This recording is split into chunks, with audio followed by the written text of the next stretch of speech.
రానయ్యా. ఓ, నేను జైల్లో ఉండగా నీకు పెళ్లి కూడా చేసేసాడా? ఎవరు గాయత్రి? ఓ బావగారు మీరా? ఏయ్, ఎవడరా నీకు బావగారు? ఏం బాబు బాగున్నావా? ఏంటి ఇది?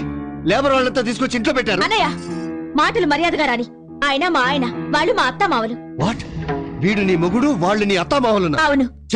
ఇంత లో క్లాస్ వాళ్ళని చేసుకోవడానికి నీకు, చేయించడానికి వాడికి సిగ్గులేదు? అది కాదు బాబు. పోండి, అందరూ బయటికి పండి. Hello, out. ఆవేశపడకో, ఇది నీళ్లు కాదు, నా ఇల్లు. నీళ్ళ అంటే దీన్ని కట్టం కింద కొట్టేసావా? కొట్టేయలేదు, కష్టపడి కొనుక్కున్నారు. కొనడానికి వీళ్ళెవరు? అమ్మడానికి వాడేవాడు? ఏడివాడు?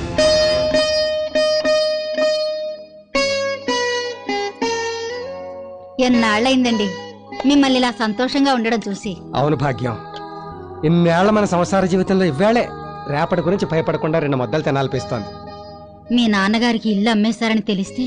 కంటి గురించి చెయ్యి తొక్కాడు, ఇంటి గురించి గొంతు తొక్కుతాడని భయపడుతున్నావా? 2 రోజులు తిడతాడు, అలవాటేగా, పడదాం. ముందు మన అప్పులన్నీ తీరిపోయాయి. ఇక నుంచి ఏ ఒక్కడో కూడా నా గుమ్మ ముందుకు వచ్చి నన్ను అమర్యాదగా పిలవలేడు. బయటికి. అది మన కిరణ్ గారి గొంతు కదూ? అవును తాతయ్య, అన్నయ్యే. మరి కన్న తండ్రిని పట్టుకుని పేరు పెట్టి పిలుస్తాడేమిటి దరిద్రుడు? నిన్నరా, బయటికి రారా. ఏంట్రా ఇది? కన్న తండ్రిని పట్టుకుని ఏం మాట్లాడాలి? కన్న తండ్రా వీడా? కన్నడమే గొప్పదనం అయితే వీధిలో పందులు కుక్కలు కూడా కంటున్నాయి. నీకేమైనా పిచ్చెక్కిందా? వీధిలో ఏంట్రా అరుపులు? ఇంట్లోకి రారా. ఏంట్రా ఈ మాటలు? నలుగురు వింటే పరువు పోతుంది. పరువా? అదేమన్నా మిగిల్చాడా వీడు పోవడానికి? వాడు వీడు అంటే ఏంట్రా పిచ్చివాగుడు? ఓహో, నిన్ను గుడ్డి విధం చేసి నన్ను జైల్లో ఉంచి ఇంత దరిద్ర పని చేశాడనమాట వీడు. ఏంట్రా ఇది? ఇంట్లోకి రారా. ఈ లేబర్ విధంలో కొంపలో చస్తే అడుగు పెట్టను. లేబర్ కొంపెట్రా? ఇది మన మొత్తాతల నుంచి వస్తాను ఇల్లు. ఓరి నా గుడ్డి గ్రాండ్ ఫాదరు, నీ కొడుకు మన కొంపను రిక్షావాడికి అమ్మేసి ఆ రిక్షావాడి కొంపని వీడు కొన్నాడు. మన కొంప అమ్మేశాడా? ఎంత పని చేశాడా?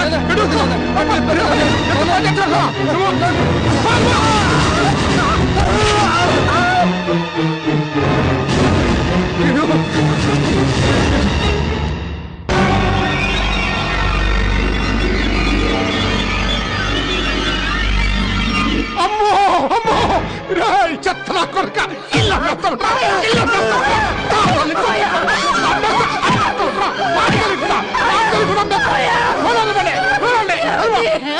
అయినా వాడు అమితా మాత్రం గుడ్డిగా నువ్వు సంతకాలు ఎలా పెట్టి చచ్చావు? అవును, ఎలా పెట్టి చచ్చాను?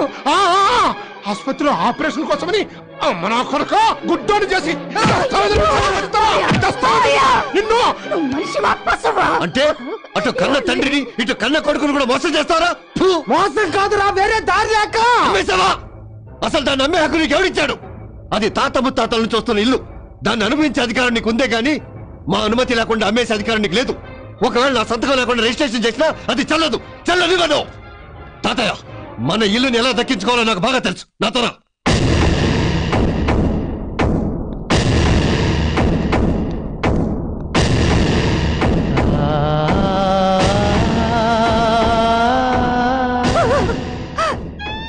ఏమిటండి ఇది? ఆయన వాళ్ళకంటే అప్పులాళ్ళే నయం కదండి. అప్పులాళ్ళే నయం కదండి. Order order order order. ఇంతవరకు భారతదేశ చరిత్రలోనే రాని విచిత్రమైన మిడిల్ క్లాస్ కేసు సార్ ఇది. కన్న తండ్రే మోసం చేశాడని ఓ కన్న కొడుకు పెట్టిన కేసిది. కన్న కొడుకే మోసం చేశాడని ఓ కన్న తండ్రి పెట్టిన కేసిది.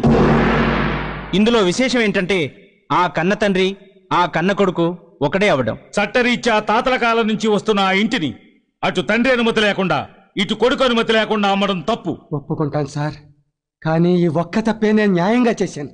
తప్పని న్యాయంగా చేశానంటారేంటి? అవును సార్, ఎందుకంటే అసలు తప్పులు అంతకంటే పెద్ద తప్పులు మరెన్నో చేశాను కాబట్టి. నేను మధ్యతరగతి మనిషిగా పుట్టడం మొదటి తప్పు. పెళ్లి చేసుకుని అంతకంటే పెద్ద తప్పు చేశాను. అధిక సంతానాన్ని కని క్షమించరాని తప్పు చేశాను. నన్ను కని పెంచి పెద్ద చేసిన నా తండ్రికి కంటి ఆపరేషన్ చేయించకుండా బాధ పెట్టి గుడ్డివాణ్ణి చేసి దస్తావేజుల మీద సంతకాలు చేయించి కొడుకుగా తప్పు చేశాను. ఒక్కగానొక్క కొడుకని నన్ను కుటుంబాన్ని ఉద్ధరిస్తాడని వాడికి వచ్చే కట్నంతో ఆడపిల్లల పెళ్లిళ్ళు చేయొచ్చని ఆశతో వాడిని మాత్రమే పెద్ద పెద్ద చదువులు చదివించి ఆడపిల్లలకు అన్యాయం చేసి తండ్రిగా తప్పు చేశాను. తక్కువ కట్నం అడిగాడు కదా అని కక్కుర్తిపడి వాడు ఎటువంటి వాడో తెలుసుకోకుండా పెద్ద కూతురునో దౌర్భాగ్యుడికి ఇచ్చి పెళ్లి చేసి చివరికి దాని పసుపు కుంకాలు కూడా తుడిపేసి మరింత తప్పు చేశాను. రెండో కూతురు తన కాళ్ళ మీద తనే నిలబడి 4 డబ్బులు సంపాదించుకుంటుంటే సిగ్గు లేకుండా డబ్బులు వాడుకున్నాను. చివరికి నేను పెళ్లి చేయలేనేమోనని తన మొగుడిని తనే వెతుక్కుని వెళ్ళిపోతే భారం తగ్గిందని బాధ్యత లేని తండ్రిగా తప్పుకున్నాను. ఫస్ట్ మార్కులతో స్కూల్ ఫస్ట్ తెచ్చుకున్న నా 3వ కూతుర్ని చదువు ఎక్కువైతే అంతకంటే ఎక్కువ చదువుకున్న మొగుడిని తేవాల్సి వస్తుందని చదువుకుంటాను నాన్న అని ఆశగా నోరు తెరిచి అడిగితే వద్దమ్మా అని నిర్దాక్షిణ్యంగా నోరు నొక్కేసి మరింత తప్పు చేశాను.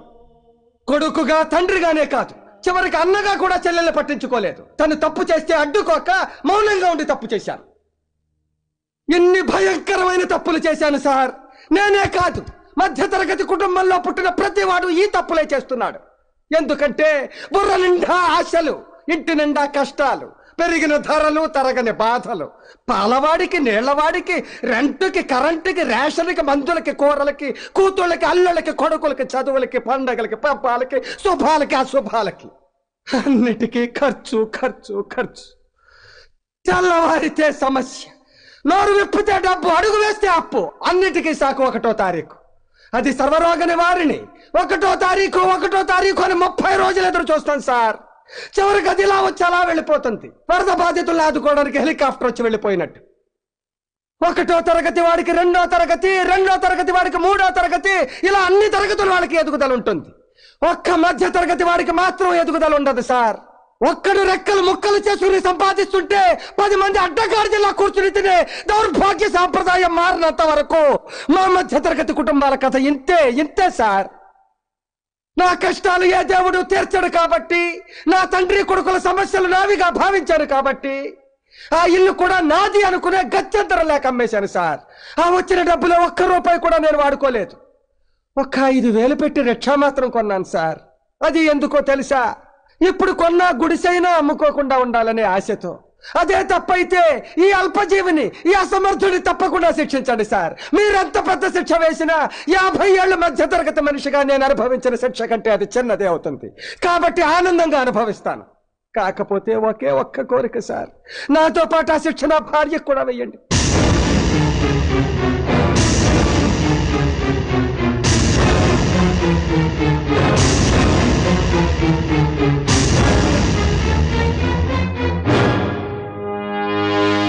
నీ వ్యధ విన్నాక నిజంగా నీ మీద జాలి వేసింది.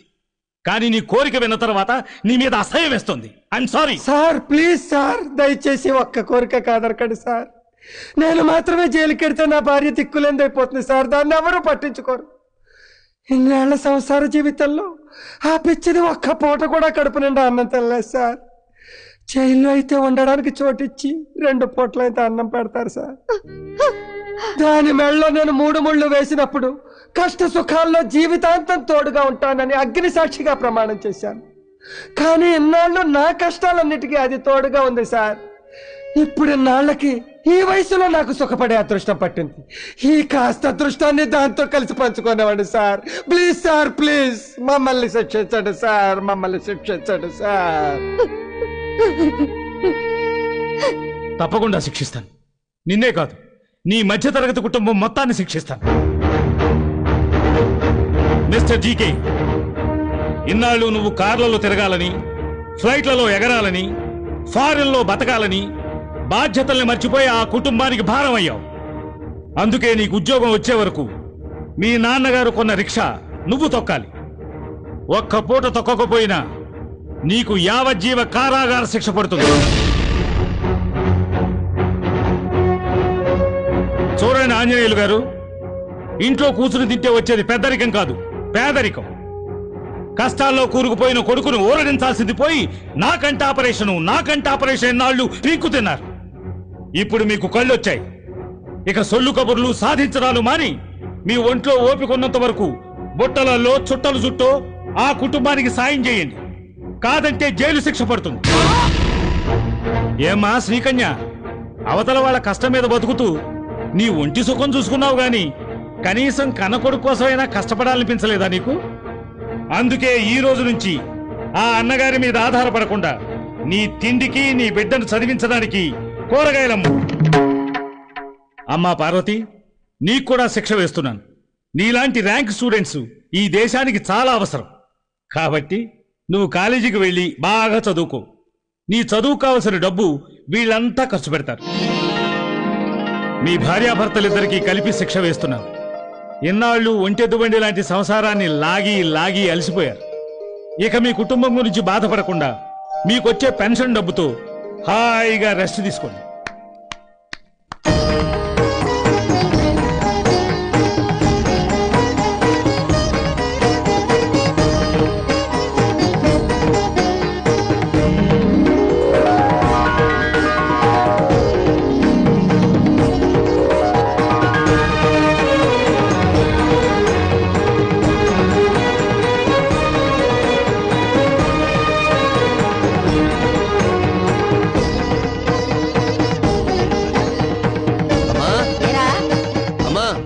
ఏంటి ఈ నెలంతా నేను కష్టపడి రిక్షాతోకి సంపాదించిన డబ్బు 3000. వారి నా గ్రాండ్ సన్ను, ముసలోనైనా నీకంటే నేనే బెటర్ రా. ఈ నెలంతా బుట్టలని సంపాదించింది 3200. ఓరి నా ఓల్డ్ ఫాదరు, ఆడదాన్నైనా కూరగాయలమ్మి 3600 సంపాదించాను. అబ్బో, మీ అందరికంటే నా సంపాదన ఎక్కువ, 4000. అయితే ఈ 4000 మీ దగ్గరే ఉంచండి నాన్న, ఖర్చులకు పనికొస్తాయి. మరి మిగతాదో? మిగతా 100 ఈ డిబ్బిలో వేయండి. Very good. అమ్మో 1వ తారీఖు వచ్చేసరికి ఎంత డబ్బు. ఈ కుటుంబ సభ్యులకి నేను వేసిన శిక్షలు ప్రతి మధ్యతరగతి కుటుంబంలో ఎవరికి వాళ్ళు వేసుకోగలిగితే భవిష్యత్